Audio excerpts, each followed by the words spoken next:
Hi everybody, welcome back to another Sprint Booster install. On this episode, we're installing a Sprint Booster on this 2011 Volkswagen Touareg. Sprint Booster is the #1 throttle control module in the market. It's trusted by over 2 million users worldwide, so you know you're getting the good stuff. Alright everybody, so the first step to the install is take your key fob and put it 10 feet away from your car. Then you wait another 10 minutes, that way your CAN bus system can reset. Then we're ready to begin the install. First up, look at your throttle pedal assembly. Above there, you'll see the clip to the harness. But before you can unclip that, you're going to need to remove 2 Torx T30 bolts. Once you remove those bolts, you're able to unclip the harness, then plug your Sprint Booster in line. Next up, plug your controller into your Sprint Booster and run it up to your dash.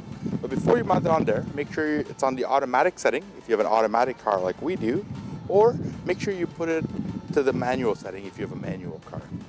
Alright everybody, well that's it. Thanks for checking out the Sprint Booster install. If you want to learn more, head on over to sprintboosterusa.com, check out our wide list of applications, and see which Sprint Booster is right for you. If you enjoyed what you saw, give us a like, and let us know down in the comments what other machines you want us to install a Sprint Booster on. Thanks, have a good day. Bye now.